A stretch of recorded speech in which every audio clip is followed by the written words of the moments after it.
Hello students, we were doing Euclidean rings. Let us continue with some more definitions. Next is prime element.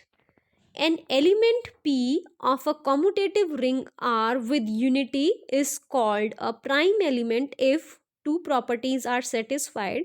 First one is P is non-zero and P is not a unit element. For every AB belongs to ring R, if P divides AB, then P divides A or P divides B.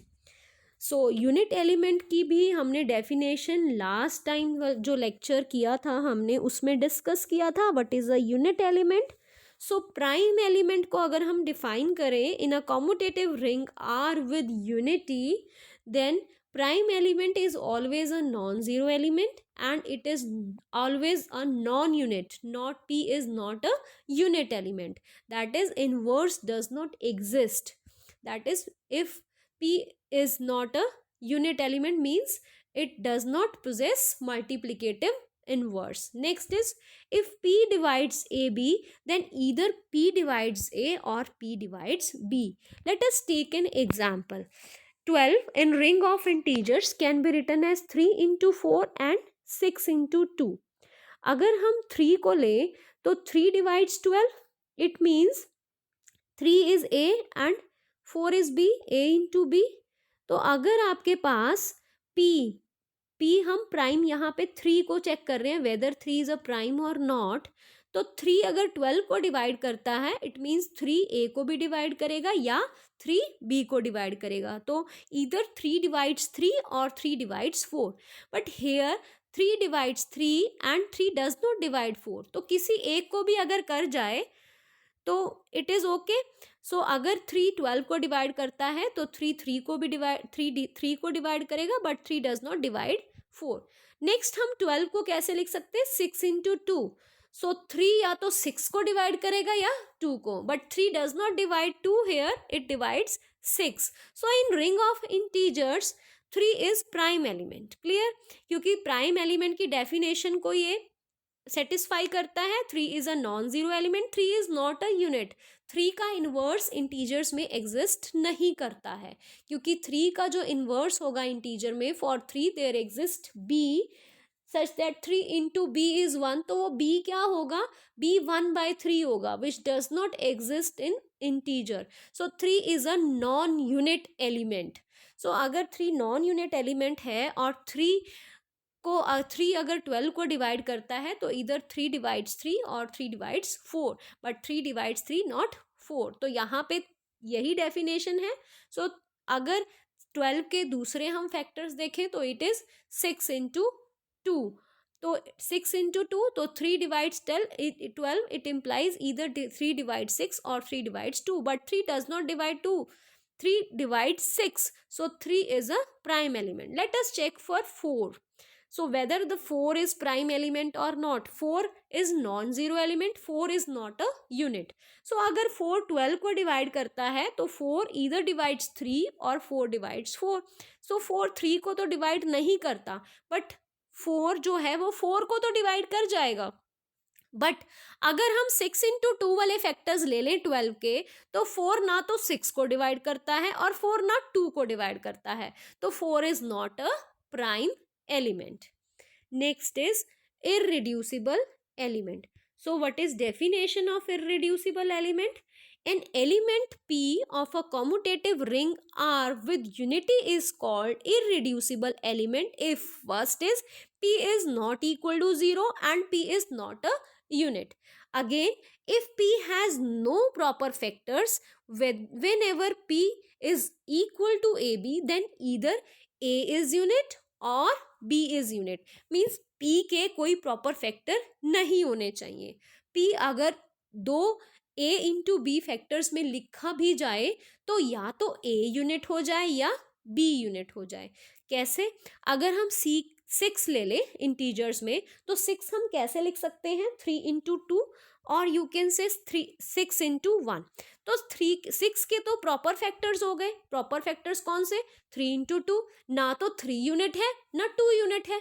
ठीक है, कोई एक तो unit हो ना। अगर 6, अगर हम देखें 6 इज इरिड्यूसिबल और नॉट, तो 6 कैसे लिखा जाना चाहिए, प्रोडक्ट ऑफ या A B, where either A is unit और बी इज यूनिट। ना तो 3 यूनिट है ना 2 यूनिट है, बिकॉज 3 का इनवर्स भी एग्जिस्ट नहीं करता। 3 का इनवर्स क्या होगा, 1/3, वो इंटीजर्स में एग्जिस्ट नहीं करेगा।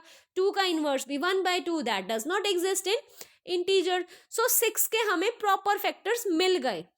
और 6 कैसे लिखा जा सकता है, 6 इंटू 1। हाँ, यहाँ पे 6 is not a unit but 1 is a unit. But जो 6 के फैक्टर्स प्रॉपर हो गए तो 6 is not a irreducible element. तो इररिड्यूसिबल एलिमेंट फिर होगा कौन सा, वेयर एज अगर हम 3 की बात करें तो 3 का सिर्फ एक ही फैक्टर है, दैट इज 3 इंटू 1।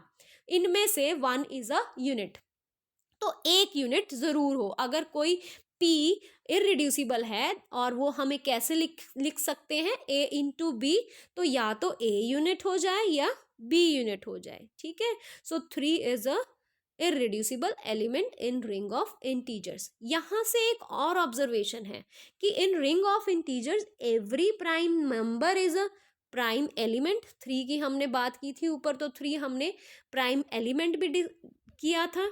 और every prime number is irreducible also, यहाँ पे 3 इरिड्यूसिबल भी है और ऊपर 3 हमने प्राइम भी। तो इन द रिंग ऑफ इंटीजर्स जो भी प्राइम नंबर है वो प्राइम एलिमेंट भी है और इरिड्यूसिबल एलिमेंट भी है इन ring of integers. Only ring of integers की बात कर रहे हैं, not for all rings. So this is concept of prime element and irreducible element. Next is Gaussian integer. A Gaussian integer is a complex number a plus iota b where ab belongs to integers. We denote all the sets of Gaussian integers by z into bracket close bracket iota. This is symbol for Gaussian integer. So Gaussian integers contains all the elements of the type a plus iota b where ab belongs to integers. So units आपके पास क्या होंगी फिर इसमें, 1 -1 iota minus iota. So units of Gaussian integers are 1 -1, ये तो आपने पहले ही देखा था। 1 को अगर आप 1 से मल्टीप्लाई करो you will always get 1, और 1 इंटीजर्स में है। -1 को अगर आप मल्टीप्लाई करो -1 से you will again get 1, and -1 is inverse of -1 and belongs to set of zi। क्या हो जाएगा, b को 0 ले लो, a को 1 ले लो, तो 1 प्लस आयोटा इंटू 0 भी तो एक गॉसियन इंटीजर हो गया। उसके बाद आयोटा, आयोटा का इन्वर्स, आयोटा को किससे मल्टीप्लाई करें, that you will get 1, minus iota से मल्टीप्लाई कर दो, तो minus iota also belongs to set of integer Gaussian integers. उसके बाद माइनस आयोटा का इन्वर्स क्या होगा, माइनस आयोटा का इन्वर्स होगा iota, and iota also belongs to set of Gaussian integers. सो अब इंटीजर्स के तो आपके पास 2 यूनिट्स थे, दैट इज 1 एंड -1, और गॉसियन इंटीजर्स के कितने यूनिट्स हो गए, 4, 1 -1 आयोटा माइनस आयोटा। सो एसोसिएट्स कितने हो गए अब 3 + 4 आयोटा के, 3 अगर हम पूछे इंटीजर्स के कितने एसोसिएट्स होंगे, तो हमने किया था 3 इंटू 1, और 3 can be written as -1 into -3। ठीक है, तो 3 के एसोसिएट्स थे 3 और -3। एसोसिएट्स की क्या डेफिनेशन थी, ए is associate of B if A is equal to some unit times B. Clear. सो आपके पास अब यहाँ पे 3 + 4 आयोटा के अगर आपने एसोसिएट्स निकालने हैं तो आप क्या करोगे, इसको यूनिट्स से मल्टीप्लाई कर दोगे। तो अगर आप 1 से मल्टीप्लाई करोगे तो यू विल गेट 3 + 4 आयोटा, -1 से करोगे तो you will get -3 into -4 iota, iota से करोगे you will get 3 iota -4, and minus iota से करोगे you will get -3 iota +4. So all associates are these. Next is, let R theorem, let R be a commutative ring with unity element. The relation of being associates in an equivalence is an equivalence relation on R. Students, equivalence relation में आपको 3 property satisfy करनी पड़ती है। First is reflexivity, second is symmetry, and third is transitivity. अब reflexivity में क्या है आपके पास, ए आपने प्रूव करना है, ए इज एसोसिएट्स ऑफ इटसेल्फ, ठीक है। So late A belongs to ring are. अब एसोसिएट क्या होता है, ए is associate of itself means if A is written as you times A where you is unit of ring are. अब ए can always be written as one times ए, क्योंकि one तो है आपके पास ring में, ठीक है। सो ए can always be written as unit, one is unity as well as unit. सो आपके पास ए is associate of A. Definition क्या थी एसोसिएट की, ए is associate of B if A can be written as you times B where you is unit in ring are. सो आपके पास ए divides A as you can write A is equal to one times A. Her number अपने आप का अपना divisor होता है, because वो तब होगा अगर वन रिंग में है and you have unity element in ring. So for a is you can always write a is equal to 1 into a where 1 is unity or you can say unit in R. So a is associate of a. Next is a symmetry. If b is associate of a then a is associate of b. So a can be written as a is equal to some unit times b where u is unit in R. So you can always take you inverse, units का inverse exist करता है हमेशा, units वही element हैं जिनके inverse exist करते हैं ring are में। सो multiplying with you inverse both side you will get B is equal to you inverse ए। अगर हमने ये भी रिजल्ट किया था यूनिट्स के लिए, अगर ए यूनिट है तो ए इनवर्स भी एक यूनिट है, तो B is written as some unit time A. So B is also associate of ए। तो हमने क्या लिया था, ए is associate of B and we have proved B is associate of A. Next is transitivity. Transitivity में हमने अगर A B का associate है, बी सी का एसोसिएट है, तो वी विल प्रूव ए सी का एसोसिएट है। अगर ए बी का एसोसिएट है तो ए can always be written as A is equal to you times some B, और अगर बी सी का एसोसिएट है then B can be written as some unit times C where you and we are units in ring are. So you can write A as you into, आप B की value डाल दो we C, so u into we. अब हमने ये भी किया था कि अगर आपके पास u यूनिट है v यूनिट है तो उनका प्रोडक्ट भी क्या होगा, यूनिट ही होगा। तो a कैसे लिखा जा रहा है, सम यूनिट टाइम्स c। सो आपके पास क्या आ गया, a is associate of c। So associate relation जो आपने दिखाया है that is an equivalence relation on ring R. Next theorem is if R is an integral domain with unity element. Integral domain means definition क्या थी integral domain की, a ring which is commutative, which having one, or third is without zero divisors. If A, B are two non-zero elements, then A is associate of B if and only if A divides B and B divides A. ठीक है students, A divides B and B divides A means अगर A B को divide करता है ring में तो there exist some element C in the ring R such that B can be written as A times C. ठीक है, तो let us take two elements A and B non zero element such that, सबसे पहले हम ले लेते हैं A is associate of B और हम दिखाएंगे A divides B and B divides A. So let us take A is associate of B. अगर ए बी का एसोसिएट है तो A is equal to some unit time B where units belongs to some ring in ring are. और यही definition थी divisibility की।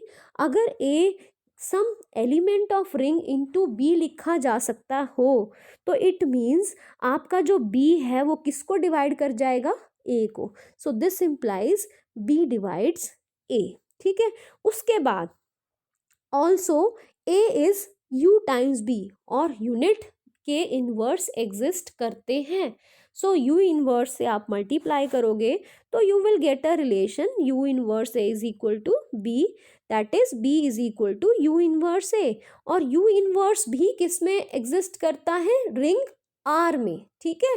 So you inverse एक ring are का एलिमेंट है, तो again concept of divisibility, by definition b is written as some element of ring r into a. It means that a divides b.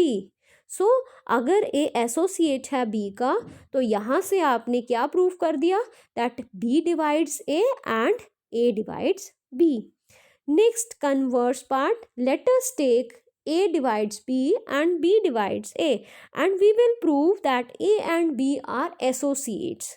Means you have to prove that a can be written as some unit time b. So let us take a divides b implies b can be written as a times c, where a is element of ring r, and b divides a implies a can be written as some b into d, where d is element of ring r. And we will prove that these c, b and c are unit elements.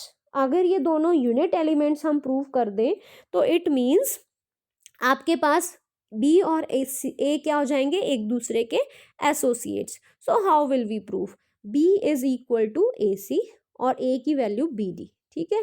So this is b times D C. Next b is equal to b times D C. This is b times 1 minus dc is equal to 0, where b is non-zero element. Clear? But we are working in integral domain, that is a ring without zero divisors. So अगर b 0 नहीं है, तो 1 minus dc is definitely 0. So we have dc is 1, means d is inverse of c, or you can see c inverse of d. So d and c are both units in ring R. सो यही हमने prove करना था कि आपके पास C और D जो हैं वो यूनिट्स हैं, और अगर C और D यूनिट्स हो गए R के, तो B is associate of A and A is associate of B. So B and A are associates. Next is definition of proper and improper divisors. So let A be a non-zero element of an integral domain R. The units of R and associates of A are always divisors of A. ठीक है, जो हमारे पास units होंगी ring R की और जो associates होंगे A के, वो हमेशा डिवाइजर्स होंगे A के, ठीक है. सो these are called improper divisors. सो जितने भी यूनिट्स और एसोसिएट्स हैं वो आपके पास क्या होंगे, इम्प्रॉपर डिवाइजर्स ऑफ ए. और जो यूनिट्स और एसोसिएट्स को छोड़ के जो आपके पास डिवाइजर्स बच गए, वो क्या हो जाएंगे, proper divisors. For example let us consider 6. ठीक है, सो प्रॉपर डिवाइजर्स ऑफ 6 के प्रॉपर डिवाइजर्स क्या है, 3 इंटू 2. ठीक है, देखो 2 is not a unit, 3 is not a unit. उसके बाद -2 into -3. Clear? So these are proper divisors. So proper divisors क्या हो गए, 6 के +-2 and +-3 in ring of integers. उसके बाद इम्प्रॉपर की अगर हम बात करें, तो आपके पास या तो एसोसिएट्स हैं या फिर क्या है, unit elements. So unit element क्या होते हैं इंटीजर्स में, +-1 मीन्स 1 भी 6 को डिवाइड करेगा और -1 भी 6 को डिवाइड करेगा. ठीक है, और 6 के यूनिट्स, अब 1 ये 6 के एसोसिएट्स क्या होंगे, 6 can always be written as 1 into 6, where 1 is unit element. 6 तो यूनिट एलिमेंट नहीं है, और 6 can always be written as -1 into -6. So 6 के एसोसिएट कौन से हुए, 6 एंड -6. या तो 6 को 6 डिवाइड कर रहा है, या 6 को -6 डिवाइड कर रहा है, या फिर 6 को -1 या फिर 1 डिवाइड. तो यूनिट्स हो गए इसके 1 एंड -1, और एसोसिएट हो गए 6 and -6. So they are called improper divisors of 6. Next is concept of greatest common divisor, that is GCD. Let R be a commutative ring. An element D is an greatest common divisor of A and B belongs to R if D divides A, D divides B, whenever there is again C कोई divisor C है that divides A and B, then that C always divides D, then D is called greatest common divisor. For example, अगर हम बात करें ring of even integers की, तो 6 और 8 का आपको लगेगा GCD जो है वो 2 है, और 2 भी एक इवन इंटीजर है, सो आप लिख दोगे 2 और 6 का GCD 2 है, but 2 is not GCD. Why? क्योंकि डेफिनेशन क्या है, GCD 6 को भी डिवाइड करेगा, GCD 8 को भी डिवाइड करेगा, but in ring of even integers 2 does not divide 6 because 6 is equal to 2 into 3, where 3 does not belong to even integers, so 2 does not belong 6, so it does not have GCD in even integer. So इस चीज़ का भी आपने ध्यान रखना है. तो GCD की डेफिनेशन क्या है, GCD is the element which divides A and B, और अगर कोई और डिवाइजर है which is dividing A and B, then that always divide GCD, that is D. Clear? Next is least common multiple, that is LCM. LCM का आपके पास let R be a commutative ring, a non-zero element L is the least common multiple of two elements A and B belongs to R if A divides LCM L, B divides L, and if A divides C and B divides C, then L always divides C because L is the least common multiple. वहाँ पे greatest common divisor था. So let us take a theorem on GCD. If let R be an integral domain with unity, if D1 is GCD of AB in R and D2 is also GCD of AB, if and only if D1 and D2 are associates. So अगर D1 GCD है AB का, और तो D2 भी GCD होगा AB का अगर D1 और D2 जो हैं वो एसोसिएट्स हैं. ठीक है, so let us take D1 as GCD of AB and D2 as GCD of AB. अब अगर D1 और D2 दोनों GCD हैं, इट मीन्स D1 भी A को डिवाइड करेगा, D1 B को भी डिवाइड करेगा, और दूसरी बात D1 D2 भी A को डिवाइड करेगा और D2 भी B को डिवाइड करेगा.